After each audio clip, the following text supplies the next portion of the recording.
What's up, guys? So I figured I'll go ahead and document my power wire upgrade. So basically, this was the wire I was running off of to begin with. It's I think, yeah, it's 5 gauge. So it's 5 gauge OFC. So at least it was OFC. It wasn't too bad a cable, but I'm getting a little bit of a voltage drop. So I figured I would upgrade. Now, for you budget-friendly people out there, a little trick. And now I know I'm going to get slack from other guys out there. Believe me, I know. But for those of you out there that don't have a lot of money to spend on, one-aught, as you all know, it's, $7, $8, $10 a foot. It can get really expensive unless you can get lucky and find it on sale somewhere. Well, long story short, I got lucky and found an entire roll of some Orion cable, and so I'm running dual runs of that because it's better than one single strand of 5 gauge. So in another video, if you want, I could show you guys how I combine two.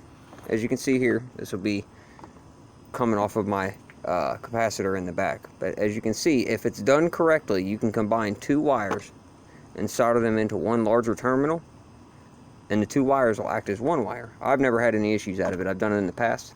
Never had any issues. Like I said, I know it's not the correct way to do things, but for you guys out there that don't have, a shit ton of money to spend on wiring, this is a really good way to upgrade and, just help with your electrical a little bit. So basically, this red wire here is going to be removed. And as you can see here, I got my new distribution. So I got these are 2 separate ones.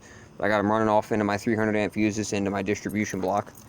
So I ran my power cable, which is right here. I ran my power cable. It's running, I haven't cut it to length yet. Down and through, and this is important, very important to mention here. If you're gonna run dual power, you gotta run dual ground. So however many power cables you have to have the same amount of ground. It's an obvious point, but maybe some of you out there don't know that. So in my truck, I got really lucky, and let's walk around here. So it kind of runs down through, as you can see it poking out of the wheel, but I haven't zip tied everything up. But I got really lucky, and underneath my truck here, let's see if we can see it. Underneath my truck, there's this nice little spot right there that it runs down and tucks back into right up inside of there. It's very hard to see, but it's basically this trim piece right here that runs all the way down the side of the truck. And I was able to tuck my wiring in there nice and clean.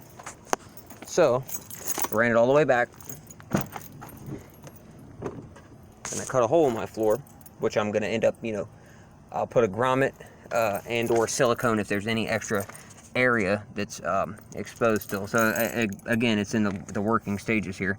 But I brought it up through the floor, and again, I have them dual soldered onto a terminal.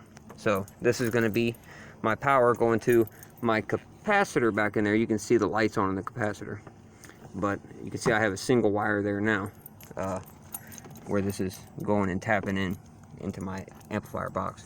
But yeah, I just wanted to show you guys that and figured I'd document it. If you have any questions, you can comment down below, and I'd be more than happy to answer.